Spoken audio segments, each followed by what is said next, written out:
Estamos ao vivo já. Vou verificar aqui.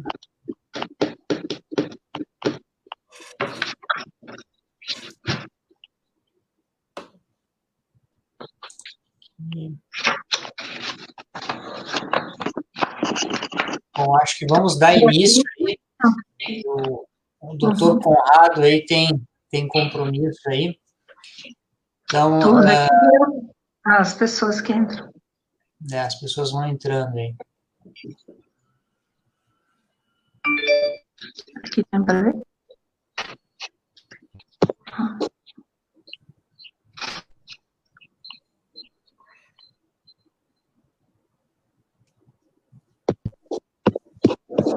Bom. Boa tarde a todos. É um prazer recebê-lo, doutor Conrado, aí na nossa subseção, né? O senhor que já é da casa. E eu acho que vamos deixar as formalidades de lado aí. Tu já és da casa aí, tem uma receptividade muito grande aí da nossa comunidade. E é uma honra para nós aí, Conrado, te receber novamente aí.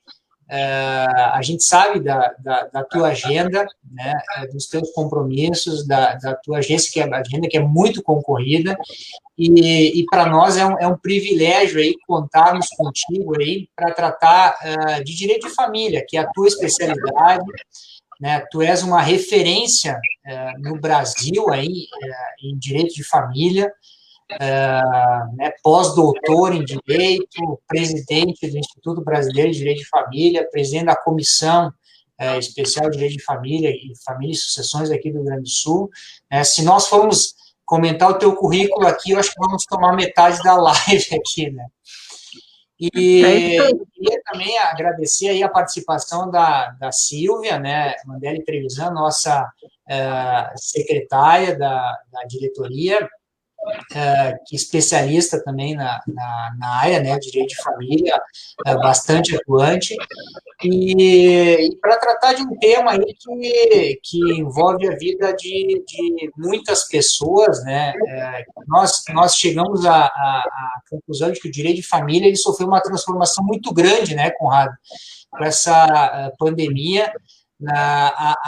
As pessoas começaram de forma obrigatória a ter que conviver mais, né, dentro dos seus lares. Isso, de certa forma, gerou muitos conflitos, né, a questão das pensões, a guarda compartilhada, a alienação parental também, eu acho que é algo muito presente aí na pandemia, e eu gostaria de passar a palavra para a Silvia, que é especialista na área, aí para introduzir o assunto aí e já começar a explorar aí o nosso convidado aí, que com certeza aí tem muito a contribuir com a nossa subseção. Bom, Conrado, primeiramente, né, quero dizer da alegria de tê-lo aqui conosco, novamente, e te agradecer por a gente ter apesar, né, da tua agenda cheia, sempre que chamado pela Ovelha Farroupilha, tu te fazes presente, né? Então, muito obrigada. Tu sabe, Maurício, que eu estava assistindo uma live do Conrado com o Cristiano há 15 dias, e chegou no final da live, quando o Cristiano foi encerrar, ele disse, nós vemos daqui a 15 dias, então, dia 20, né? E ele ficou, no dia 20 a gente tem às 9 horas tal compromisso, às 10 horas tal compromisso, às 13 horas outro compromisso, às 14 horas tal compromisso. Pensei, meu Deus, o Conrado esqueceu de mim, né? Daí mandei rapidamente uma mensagem, né, e o Cristiano até disse, Conrado, o pessoal de Farroupilha aí está dizendo que a gente tem uma live com ele. Eu disse, bom, então tá, não tá esquecido, ainda ganhei o Cristiano, né? É isso aí. Mas, Conrado, com a pandemia e o confinamento, então, pelo Covid-19, as incertezas, né, tomaram conta da vida humana, né, a sociedade que está vivenciando situações nunca vividas, né, e os problemas familiares, então, se intensificam, né. Temos o aumento da violência doméstica, um aumento de divórcios, e não poderia ser diferente, então, com a guarda e os períodos de convivência dos pais com os filhos, né? Principalmente quando se fala em guarda compartilhada, eu vejo que é mais assim. O que tem aflorado disputas e direitos e obrigações atinentes aos filhos nessa época, né? Então, antes de adentrar, eu acho que no assunto mesmo do Covid, seria interessante que tu falasse da guarda compartilhada, o que é a guarda compartilhada, porque ainda se tem muita confusão entre guarda compartilhada, guarda alternada, né?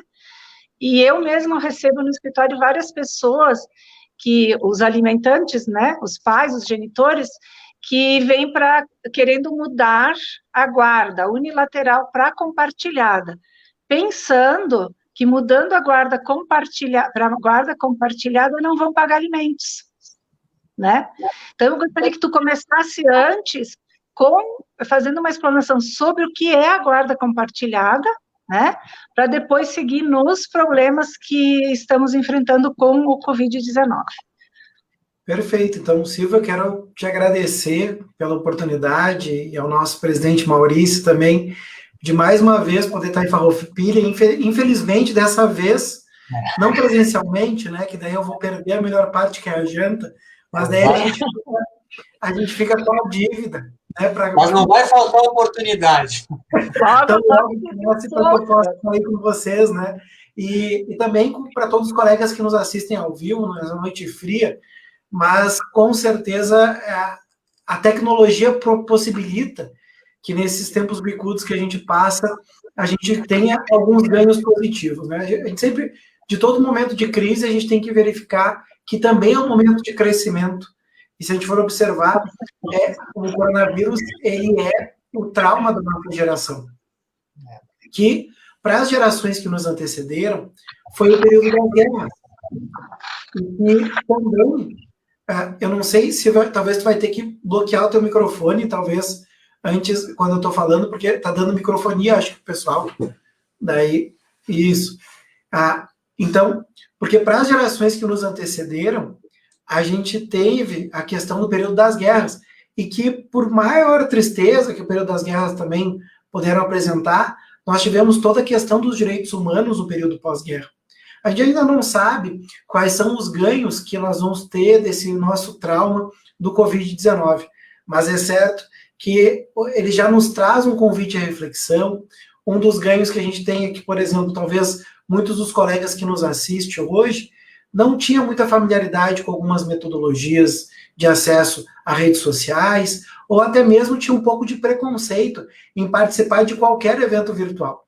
E assim, a gente também tem esses ganhos, esse momento que a gente vive, e sem dúvida, como a Silvia e o Maurício apresentaram, a gente tem, na seara familiar, uma situação bastante peculiar, porque, querendo ou não, uma das situações que o coronavírus fez é um aprendizado a todos nós que a gente pode parar um pouco, né? Assim como muitas vezes o nosso corpo, quando a gente está num ritmo muito acelerado de tempo, às vezes vem algum resfriado, alguma situação que parece que o corpo pede, me parece que talvez o coronavírus também traga isso para dentro das nossas famílias, porque o ritmo de trabalho que a gente vive, ele importa em uma situação em que até mesmo os relacionamentos afetivos, conjugais ou convivenciais, são colocados em segundo plano.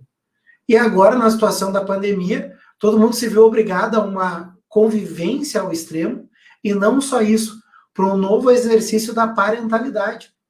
Porque é uma realidade da nossa geração deslocar para a escola um papel que deveria ser da família. A nossa mãe costumava dizer, né, de que educação vem de casa. Isso é muito verdadeiro. Só que a gente precisa fazer uma meia-culpa que a nossa geração passou a delegar para a escola um papel que não seria da escola.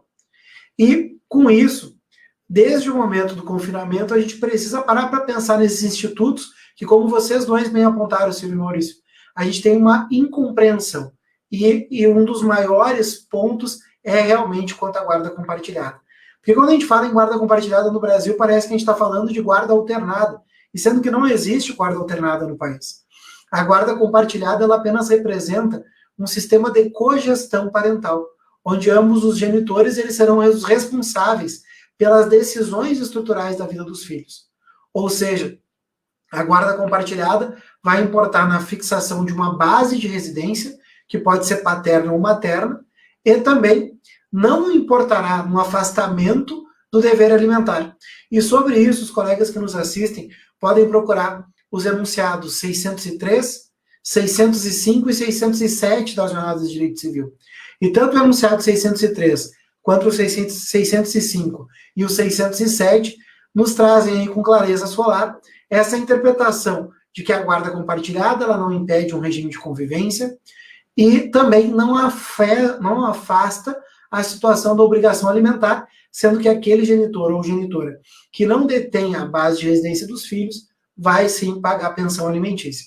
Ou seja, esse momento de pandemia, ele continua tendo a necessidade da observância da guarda compartilhada como regra, inclusive em casos de litígio.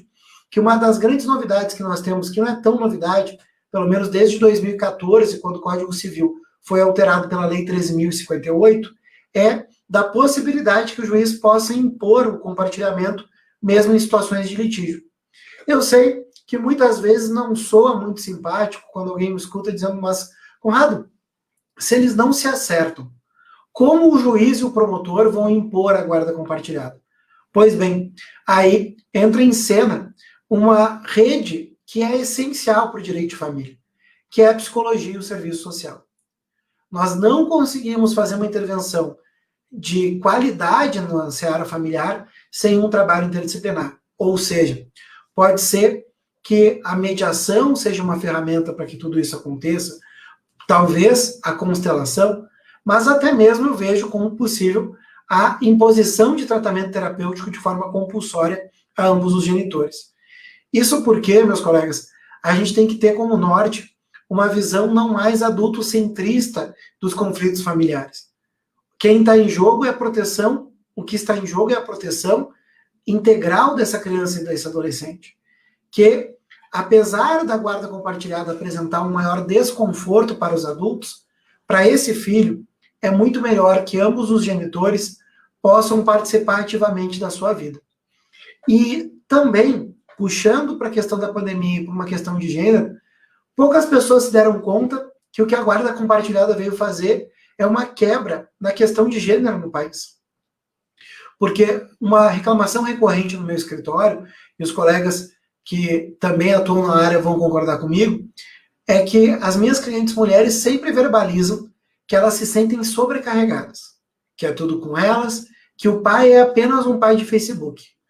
E veja que com a guarda compartilhada, a gente já chama esse genitor a uma corresponsabilidade.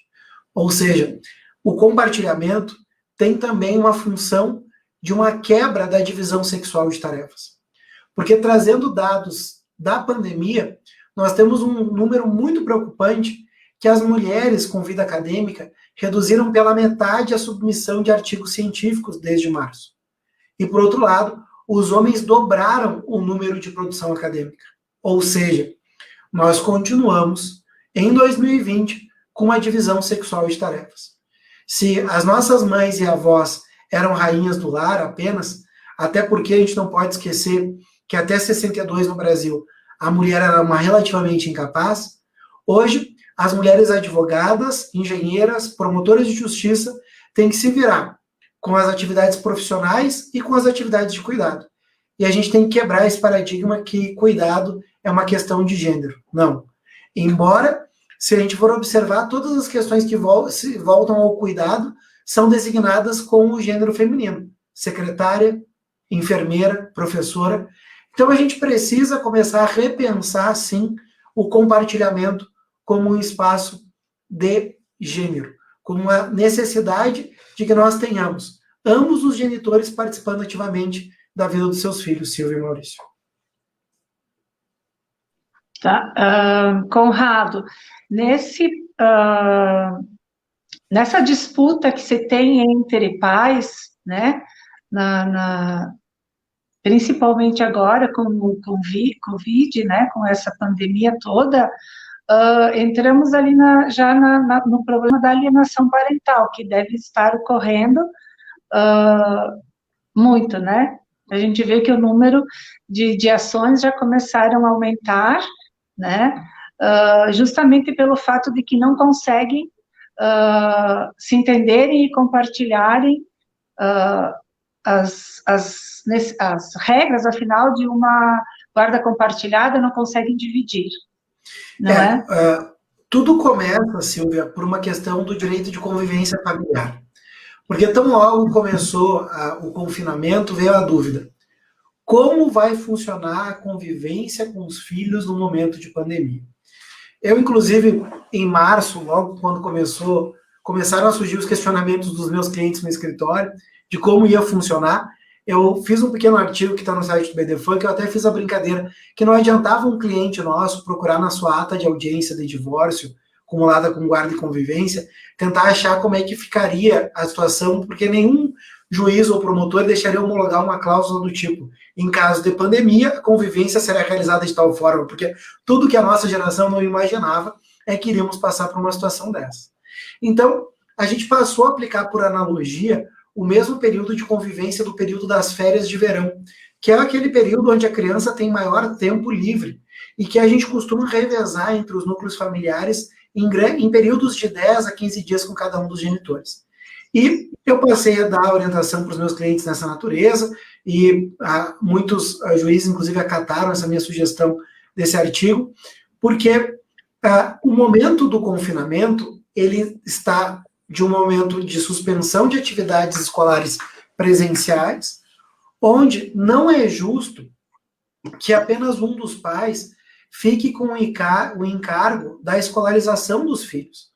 Porque eu fico pensando, e tenho acompanhado de casais de amigos e de clientes, aqueles pais que têm filhos em níveis educacionais diferentes, que estão tendo que ser desafiados a relembrar, a fazer raiz quadrada, a relembrar cores primárias, ou seja, até alguns pais sugerindo, será que a professora não podia nos mandar a tarefa antes para a gente dar uma estudada, né, para não ficar chato, porque a gente sempre passa por maiorais na visão dos filhos, né, e daí a pouco te pergunta algo que tu não sabe, tu fica numa situação realmente complicada. Então, eu vejo que o melhor, e isso já tem sido efetivado, é que a criança possa transitar entre os dois núcleos. Claro que daí sempre tem o argumento, e o risco de contaminação. Ora, qualquer um de nós hoje, quando precisa ir até o supermercado, corre risco de contaminação. Apenas vai tomar os cuidados quando a criança trocar de lar, de higienizar os pertences e tomar todas as cautelas que nós estamos tomando. Justamente, Silvia, para evitar que a situação da pandemia ela seja utilizada como uma situação de alienação parental. Porque, afinal de contas, o medo do contágio, que sim é natural, não pode por si só representar em um obstáculo à convivência. E até mesmo, né, muita gente tem dito, porque a pandemia ela tem revelado alienadores. Não, na verdade, a pandemia talvez só tenha ressaltado aquelas pessoas que têm esse procedimento. Né? Porque assim como muitas pessoas dizem que ocasião faz o ladrão, não. Pessoas de bom procedimento podem ter ocasião e não vão se deixar corromper. Ou seja, assim como uma pessoa de boa índole não vai roubar ou não vai ficar com uma carteira que é sua, algum genitor ou genitora que tenha consciência do malefício que a alienação parental pode trazer para o seu filho, não vai ter uma conduta alienadora. É claro que, em algumas situações, a convivência ficou realmente difícil. Imaginem em situações de genitores que residem em cidades ou estados diferentes que vão depender de transporte público. Ora, a situação do transporte público é uma situação de risco. Bom, daí talvez nessas circunstâncias a gente pode efetivar, não em todas as oportunidades, mas na maioria delas, uma convivência virtual. Até porque distância física ela não é uma distância afetiva. Pode ser que muitos de nós, desde março, assim como eu estou afastado de muitas pessoas que eu amo desde março. Mas não quer dizer que eu não esteja fazendo contatos virtuais com essas pessoas. Ou seja, essa pandemia também é um momento pedagógico para todos nós. E a necessidade de convivência com ambos os núcleos familiares decorre justamente desse novo momento da parentalidade, que todo mundo está reaprendendo a ser pai e mãe, porque tem uma função hoje essencial na escolarização dos filhos. Ou seja, a gente precisa ficar atento, até porque agora, no dia 26, nós temos os 10 anos da lei da alienação parental. E tem gente que ainda critica a lei da alienação parental, dizendo que ela é uma lei voltada a punir o gênero feminino. Gente, a alienação parental não é uma questão de gênero. A alienação parental é uma questão protetiva da criança, como diz o artigo 3º da Lei 2.318, a alienação parental é um abuso afetivo. E cabe a cada um de nós evitar que a criança ou adolescente seja submetida a uma situação de pressão decorrente desse litígio dos genitores. Bom, Conrado, eu quero destacar aqui a presença aí da doutora Kátia Colombo, advogada aí da sucessão de Carlos Barbosa e de Garibaldi, a doutora Graziela Vanin, que é diretora da ESA, né, uma satisfação, e vários colegas nossos aí, então uma satisfação aí receber o prestígio de todos esses colegas aí presentes. A Kátia me orientando na pós-graduação, inclusive ela tem que mandar o trabalho, inclusive, Kátia, viu?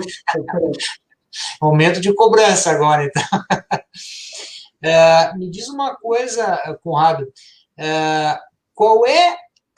tem vários temas aí que envolvem o direito de família e que talvez tenham tido uma repercussão nessa pandemia, mas na tua visão, qual é o tema do direito de família que mais tem gerado conflitos em função da pandemia? Né? Tem vários institutos aí que nós podemos discutir, mas qual é os que mais tem gerado conflitos aí na área do direito de família?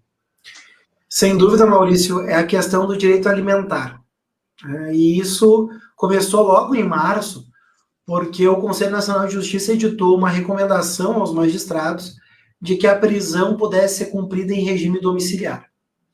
Então, logo nós tivemos essa recomendação, eu escrevi junto com o promotor de justiça Cristiano Chaves de Farias um artigo, onde ali a gente externou a nossa indignação com esse procedimento, até porque em prisão domiciliar cá entre nós, todos nós estamos desde março. Ou seja, a gente não pode esquecer que a execução de alimentos, que está prevista lá no artigo 528 e seguintes do CPC, e que uma das grandes vantagens que nós tivemos no atual CPC foi a possibilidade dela ser aplicada em regime fechado, ela não tem um caráter punitivo, ela tem um caráter coercitivo, ou seja, o objetivo é forçar o alimentante ao pagamento. E aí o argumento inicial, Maurício, era de que, não, mas olha só, a gente não pode colocar esse alimentante em risco. Pô, mas então eu posso fazer o alimentando morrer de fome? Né? Porque tão logo aconteceu essa recomendação, eu tive processos, Maurício, que o próprio executado fez pedido. Olha, Excelência, eu quero que seja domiciliar.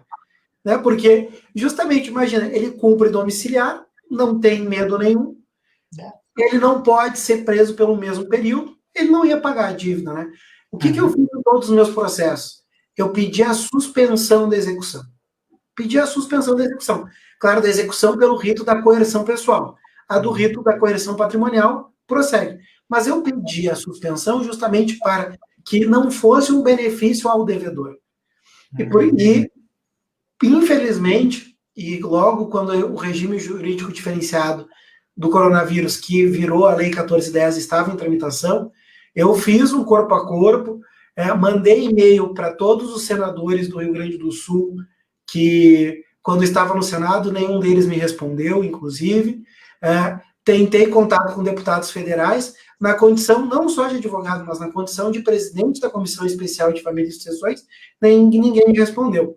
E a minha tentativa ali era de evitar a aprovação tal qual aconteceu na Lei 1410, no artigo 15, Maurício. Por quê? O artigo 15 da Lei 1410 prevê que até o final de outubro a prisão por dívida alimentar no Brasil seja fixada apenas em regime domiciliar. E talvez o colega se pergunte agora, bom, mas Conrado, se a lei está dizendo que só pode ser regime domiciliar, então quer dizer que o juiz vai ser obrigado a fazer isso? Não. O juiz, primeiro, ele não é obrigado a decretar a prisão.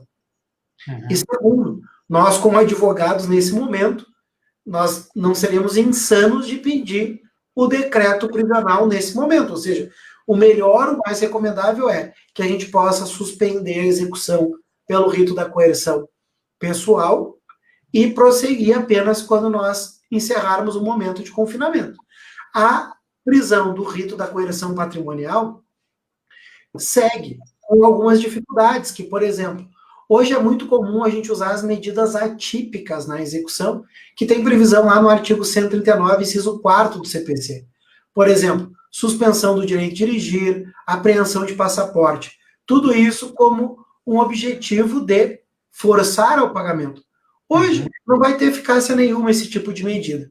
Então, aí a gente pode pensar em outras situações, inscrição na SPC e Serasa, Bacenjude, Renajude, como soluções possíveis.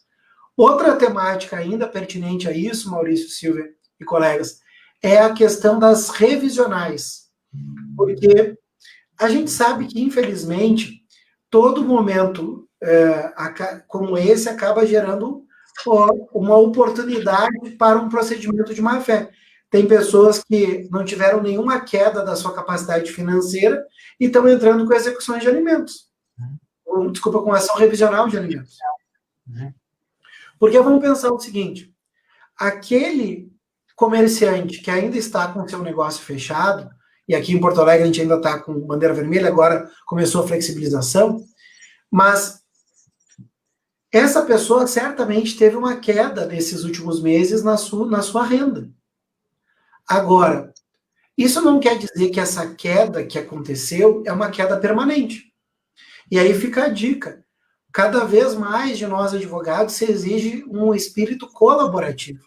Ou seja, se um cliente nosso está com uma dificuldade momentânea, cabe a nós, ao invés de sair ajuizando uma ação revisional, que se possa entrar em contato com o advogado da parte contrária e tentar fazer um acordo temporário. E até porque tem alguns setores que tiveram um aumento da renda na pandemia. Quem tem supermercado está ganhando muito mais do que antigamente, porque as pessoas estão se alimentando em casa. Quem tem empresa que gerencia motoboy também está tendo um aumento na sua renda. Ou seja, cada caso é um caso no direito de família. E a gente tem que cuidar e, acima de tudo, perceber a função de cada um de nós, advogados familistas, de atitudes colaborativas. A gente precisa ter bom senso, a gente precisa ter um agir transformativo nessas vidas. Então, por isso aí a minha recomendação, que a gente tenha cautela no ajuizamento dessas ações revisionais. Muito bom. Conrado, quando se tem já ações, né, das execuções de alimentos, como tu falaste, a gente pode pedir a suspensão, né, requerer a suspensão do processo para não ter o prejuízo, né, de não poder usar da coerção para fazer com que o devedor pague os alimentos. Se nós temos, os colegas têm as ações para interpor, tá? Qual é o teu posicionamento sobre isso? Está devendo já há 3 meses, ali 2 meses, não está pagando. Qual é o teu posicionamento sobre isso? Ingressa com a ação, espera para ver quanto é que vai demorar para passar essa pandemia, espera para interpor depois, apesar de que a fome não espera, né? Mas qual é o teu posicionamento sobre isso? Como hoje nós não temos nenhuma efetividade na coerção pessoal, Silvia, eu faria uma opção nesse momento de entrar pelo rito da coerção patrimonial e tentar a penhora via Bacenjude. Na falta e na frustração do Bacenjude, a gente pode tentar a penhora do FGTS. E isso é muito efetivo, porque o trabalhador, em geral, ele tem um saldo no FGTS. E ele não pode mexer, exceto em situações excepcionais. Então, quando a gente sabe que, eventualmente, vai ter uma frustração na questão da penhora online, a gente pode já requerer desde logo a penhora do saldo do FGTS do devedor. Outra situação é, sabendo que ele tem hoje um emprego, a gente pode pedir a penhora do salário dele. E essa previsão está no artigo 529, parágrafo 3º. Apenas o cuidado que a gente deve observar é que não pode superar 50% dos rendimentos mensais, então, considerando os alimentos atuais. Então, vamos pensar o seguinte. Rendimentos líquidos. Isso. Porque vamos pensar que um devedor, ele já tem que pagar mensalmente 20% dos seus rendimentos líquidos a título de alimentos. E vamos pensar que os rendimentos líquidos dele sejam os 20% sejam R$1.000. Então, R$1.000 dá 20% dos rendimentos dele líquido. O que o 529, parágrafo 3º, permite é que a gente penhore outros 30%. Ou seja, a gente pode penhorar outros 1.500 por mês até chegar à satisfação do crédito. Então, aí fica a dica. Se tu não consegue a penhora online, se não tem FGTS, a gente pode tentar a penhora do salário, respeitado esse limite aí do 529, parágrafo 3º. Uma outra situação também para a gente pensar é a penhora até mesmo do auxílio emergencial. Logo que começou o pagamento do auxílio emergencial, algumas pessoas se equivocaram, dizendo, não, mas isso não é objeto de penhora, porque é uma situação de risco que é para alimentação do beneficiário. Pô, mas alimentos também é para alimentação. Então, o auxílio emergencial, ele também pode ser penhorado, seguro-desemprego também pode ser penhorado. Então, tudo isso porque a gente tem ali um alimentando que, como tu bem falou, Silvia, ele tem que ter a garantia da sua subsistência. E uma situação para a gente pensar, principalmente para aqueles devedores que têm um procedimento já continuado, eu até defendo no meu livro Direito de Família Contemporâneo a possibilidade do dano moral pelo atraso nos alimentos.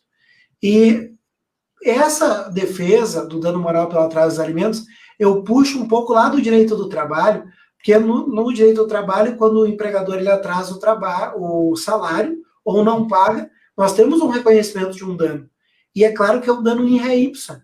E se a gente for pensar, se eu preciso da pensão e não recebo a pensão, e isso de forma continuada, não há dúvida que, por exemplo, num prédio pequeno, todo mundo vai ficar olhando para aquele morador que está com o condomínio atrasado, ou seja, existe um constrangimento. E o meu objetivo aqui não é uma situação puramente punitiva, é uma situação pedagógica. As pessoas precisam ter algum revés, porque caso contrário, vai sempre deixar para pagar a pensão por último. E essa criança ou esse adolescente, de um jeito ou de outro, precisa se alimentar, precisa ter o atendimento das suas necessidades. Então, a gente precisa pensar em novas ferramentas. Então, eu vejo, Silvia, respondendo a tua pergunta, que o melhor, talvez, nesse momento, é ajuizar, sim, mas pelo rito da coerção patrimonial. Porque pelo rito da coerção, o pessoal, nesse momento, vai acabar sendo frustrado. Se, por exemplo, nós chegarmos lá no mês de novembro, esperamos já no mês de novembro as coisas estarem superadas, aí talvez com uma vacina já, quem sabe, continuando em inadimplemento, ajuiza a execução, né? Porque as pessoas acabaram memorizando de forma equivocada o que nós tínhamos na súmula 309 do STJ. Porque a súmula 309 do STJ, que acabou sendo adotada essa mesma lógica lá no parágrafo 7º do 528 do CPC, fala que o débito que pode ser cobrado sob prisão são as prestações até os 3 meses anteriores ao ajuizamento e todas que se vencerem no curso da ação. Ou seja, é de até. Eu não preciso aguardar 3 prestações para cobrar sob pena de prisão. Eu posso, com um inadimplemento, já executar sob pena de prisão. Apenas nós temos a possibilidade de reunir as 3 últimas parcelas, cobrar sob pena de prisão, assim como todas aquelas vencidas no curso do processo. Então, daí fica a dica que, talvez superada esse momento de confinamento, a gente possa ajuizar sob pena de prisão novamente. Conrado, tu és um advogado, um doutrinador, e tu sempre preza pela mediação, pela conversa, pelos acordos, né? Eu vejo que, principalmente nós, nas comarcas do interior, né, nas cidades do interior, onde a gente não consegue, a maioria dos advogados são tipo assim, fazem geral, né, a gente diz a clínica geral. Eu sinto que quando a gente lida com alguém, com um colega do outro lado, que faz direito de família, que estuda direito de família, é mais fácil da gente chegar num acordo, né? Agora, quando se tem advogados do outro lado, que não trabalham com direito de família, né? Que fazem direito de família, mas fazem todas as outras áreas, também fica bem complicado a gente conseguir chegar num consenso, né? Conseguir fazer um acordo. Até nas próprias audiências, eu vejo que é bem complicado. Então, aí a coisa, daí o que eu vejo, assim, que às vezes é uma questão que poderia, na primeira audiência ali de conciliação, já fazer um acordo, ou mesmo antes, que eu tenho eu sempre tento falar com o colega antes de interporação, né? Mas eu vejo que do outro lado não tem a reciprocidade. Por quê? Porque as pessoas querem litígio, né? O que tu me diz, como é que a gente pode trabalhar isso? Isso decorre de uma série de fatores, Silvia. Decorre da formação jurídica tradicional, que não nos ensinou a um procedimento autocompositivo. Nós tivemos sempre nas faculdades de direito um ensino de que um bom profissional é aquele que sabe brigar. E cá entre nós, a responsabilidade também é social, porque as pessoas elas têm uma expectativa de que o advogado ele seja litigante. Tanto que a gente pode observar que se alguém tem um filho pequeno em casa e esse filho é muito questionador, todo mundo diz assim, vai ser advogado. Nem porque ele vai ser historiador, assistente social, não. As pessoas têm muito a expectativa social do advogado em relação a isso. E qual é o nosso papel? O nosso papel é de sensibilização.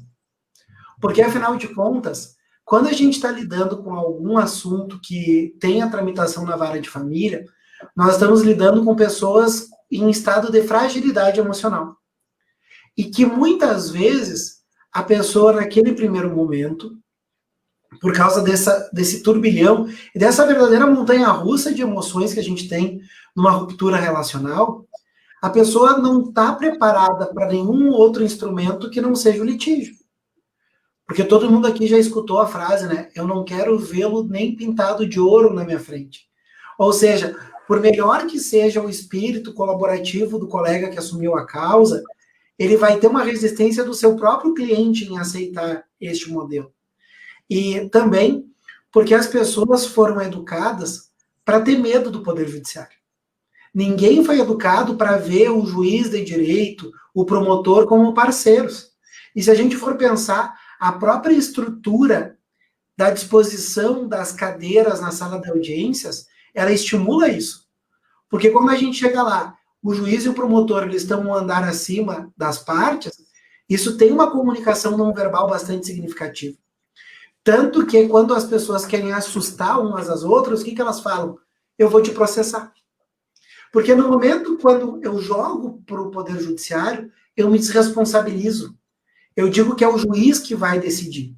E as pessoas, elas estão contaminadas, por isso que, inclusive, a doutrina italiana chama de doença do terceiro. Que todos nós aqui estamos contaminados com ela. Às vezes por questões muito simples, né? Então, por exemplo, a Silvia faz a minha mentoria lá, uma mentoria prática comigo, com o professor Cristiano Chaves. Talvez a Silvia, antes de se inscrever na mentoria, questionou alguém, tu acha que eu faço? Será que é bom? Porque depois, se não é bom, tu vai colocar a culpa naquele que disse que era para tu fazer. Ou seja, a gente está sempre em busca de um culpado.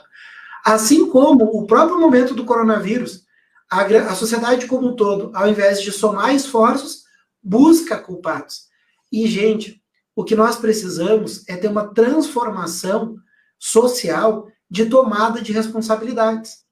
Ou seja, no momento que o nosso cliente ele consegue perceber que ninguém melhor do que ele, o seu ex-parceiro ou sua ex-parceira, para resolver as questões da sua vida conjugal, essa pessoa, enquanto ela não perceber que é muito melhor um acordo que qualquer sentença, ela vai ter uma expectativa de que o juiz diga o que ele ou o que ela quer.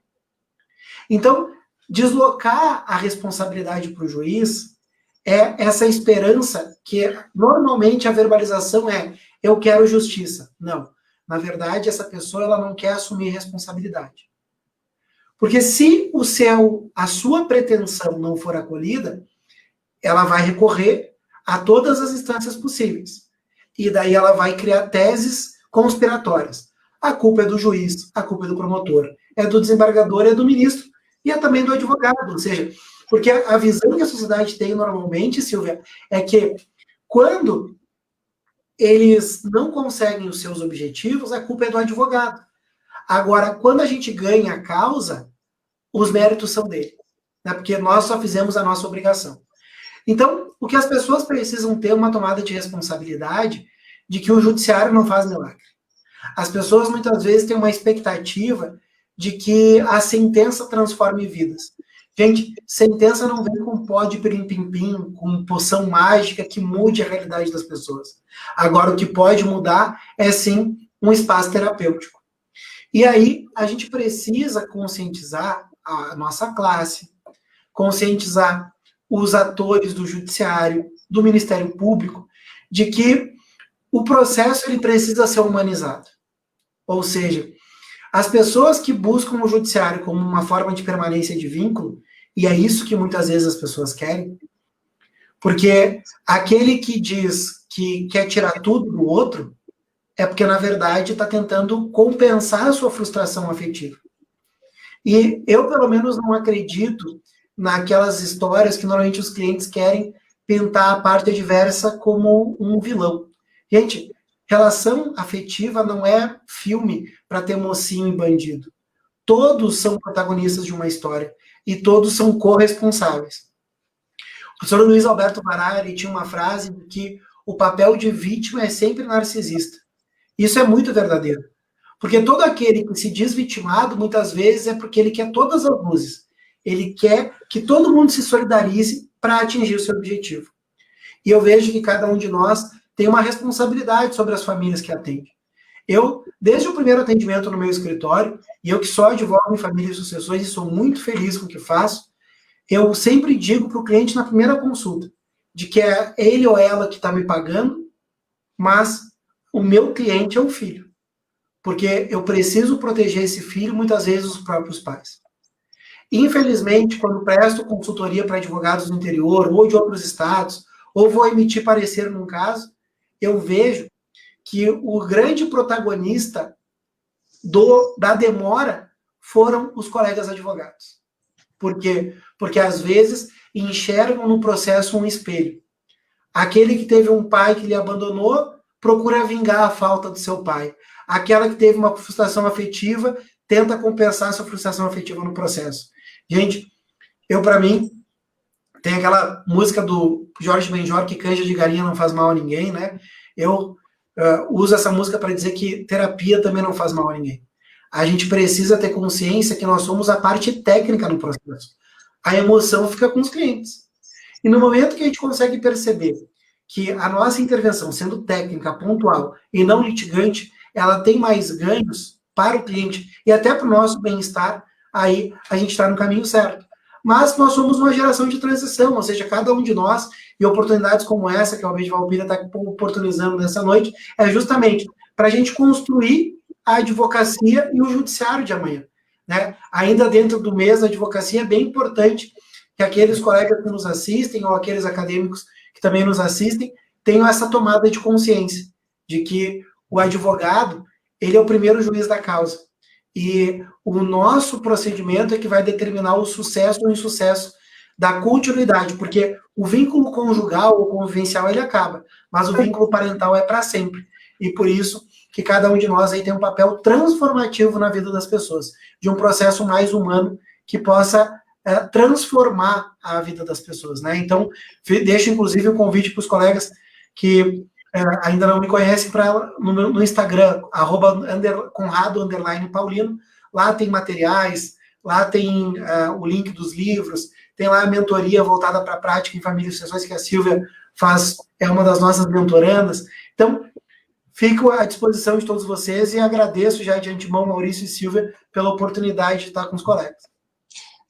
Inclusive, quero ver que o Conrado tem mais de 40 mil seguidores no Instagram, né? É muito conhecido. Conrado, a gente está fazendo essa live com a presença, a maioria são advogados, né? Qual é assim, o conselho que tu dá para os colegas, que eu acho que essa é uma das grandes dificuldades para quem atua no direito de família, porque envolvem questões emocionais dos clientes. Qual é o conselho que tu dá para o advogado poder conseguir separar melhor, né, a parte emocional da parte técnica? Como é que o advogado deve conduzir essa questão?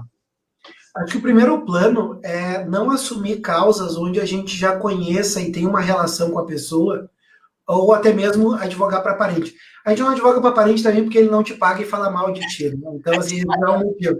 Mas quando a gente advoga, às vezes, para um amigo ou para uma amiga, a gente deixa de ser técnico, a gente passa a ser emoção. Então, eu vejo que eu costumo fazer a seguinte análise, Maurício. Eu trato os meus processos como eu gostaria de que a minha vida fosse tratada.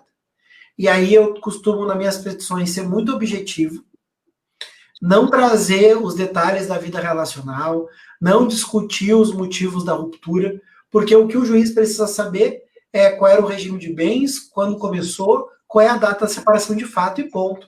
Agora, o processo, a petição, não precisa ser uma novela mexicana.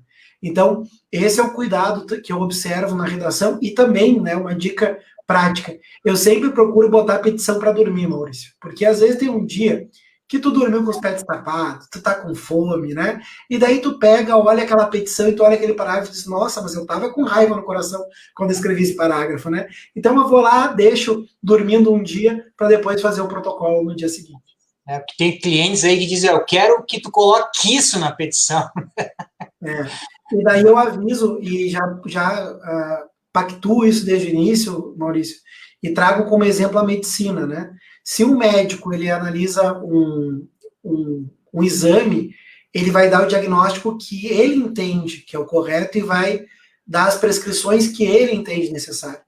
Nós, advogados, também temos o mesmo dever ético, ou seja, eu é que mando nas minhas petições e eu é que sei o que eu vou colocar nas minhas petições. E se o cliente quiser revisar minha petição ou quiser intrometer, daí realmente eu posso subestabelecer para o amigo do vizinho que tem uma visão melhor, bom, daí eu não tenho problema nenhum. Eu posso estabelecer sem reservas, porque realmente eu prefiro renunciar à causa, deixar de receber aqueles honorários, mas nada tira o meu sono de noite, com certeza. Ótimo. E outra coisa, né, Conrado? Eu acho que nós, advogados, temos muitas responsabilidades também com os clientes, né? Porque já aprendi contigo, né, que as partes, né, são partes porque elas não têm condições naquele momento estão fragilizadas emocionalmente, então por isso que tu diz, né, são partes, não estão inteiros nesse processo. Exatamente, é parte, não está inteiro. Então, acho que nós, como advogados, temos muita responsabilidade de lidar com esses problemas, de conversarmos até com o colega, né, e tentar ajustar isso, né? Com certeza. Exatamente. Mas muito bom, viu? Eu acho que tu conseguiste passar uma visão muito importante aí para a advocacia, né? E até foi um prazer muito grande aí conversar contigo. E eu sei que tu tens horário agora, né, Conrado? Eu te passo aí para as considerações finais aí para a gente fazer o encerramento, porque o Conrado ele é uma pessoa muito ocupada aí. Saiu de uma live, entrou na nossa e agora tem uma na sequência, né? Para deixar o convite, nós temos uma live agora na FMP, que inclusive a OAB tem convênio, tem desconto para os advogados inscritos em dia com as suas unidades para fazer o nosso curso de pós-graduação. E em seguida, agora ao vivo às 19 horas, um webinar sobre planejamento sucessório. Então fica aí o convite para quem quiser assistir. E agradeço mais uma vez de coração, Maurício e Silvia, pela oportunidade. E contem sempre comigo. E Sim. mais também convidar, né, Conrado? Convidar os colegas para quem não assiste a live do Conrado como Cristiano, que é às quintas-feiras, a cada 15 dias, né? No início era toda semana, né? Agora, a cada 15 dias, é Direito de Família e Música, né? Isso. Hoje vai ser Ana Carolina e o Direito de Família. É muito bom. É uma terapia. Tu sabe que o meu marido não é da área jurídica, mas eu botava o fone para assistir, e daí ele veio me perguntar o que eu estava dando tanta gargalhada sozinha. Daí agora ele assiste comigo. Agora é terapia de casal.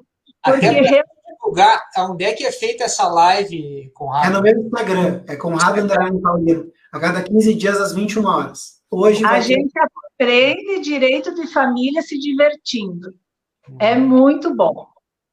E também colocar para os colegas que essa matéria que a gente falou da Covid-19 já está no último livro do Conrado, tem aqui um capítulo que é só sobre a Covid-19 no direito de família, né?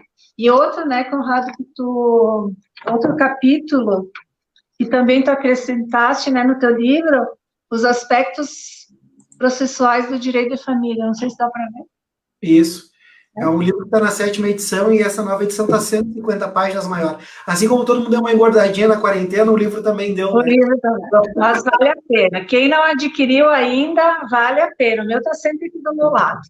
Esses e outros, né? Porque não é porque o Conrado está aqui, mas são muito didáticas as tuas obras, e tenho certeza de que elas contribuem muito aí pro ensino aí jurídico. Eu que agradeço mais uma vez, contem sempre comigo, né? Obrigado aí pelas referências, né? Bom de ter amigo que te indicam até o nosso livro, né? Então tá bom. Então, muito obrigado aos colegas pela oportunidade. Contem e comigo. já faço a propaganda do curso também, né? Da mentoria, que hoje tu pediu para fazer, estou fazendo, é maravilhoso, é sensacional. Então, quem quiser se inscrever, hoje não abriu inscrições já para a próxima? Uma vez por mês, de hoje até o dia 27, a mentoria Direito em Prática, que é hoje, como todo mundo tem pouco tempo, é uma mentoria que bem voltada para a prática, com encontros ao vivo, a gente tira dúvida em casos do escritório. O nome do livro, a Yolanda está perguntando, é Direito de Família Contemporâneo, Yolanda. É da editora Juspod de Salvador. Então fica aí o convite para o pessoal conhecer também. Lá no meu Instagram tem todas as informações. Conrado, muito obrigado novamente por tu teres disponibilizado o teu tempo aí para conversar com a gente. Espero que o nosso próximo encontro seja breve e ao vivo, né? E depois para a gente poder jantar, tomar um vinho e bater um papo. Promessa é dívida. Muito obrigado, pessoal. Até a próxima. E se não for ao vivo, a gente pode fazer outra live, né? Então tá bom. Combinadíssimo. Tchau, tchau. Muito obrigado a todos os colegas aí que participaram da nossa live. Um grande abraço a todos aí. Obrigada, um grande abraço para todo mundo. Boa noite. Boa noite.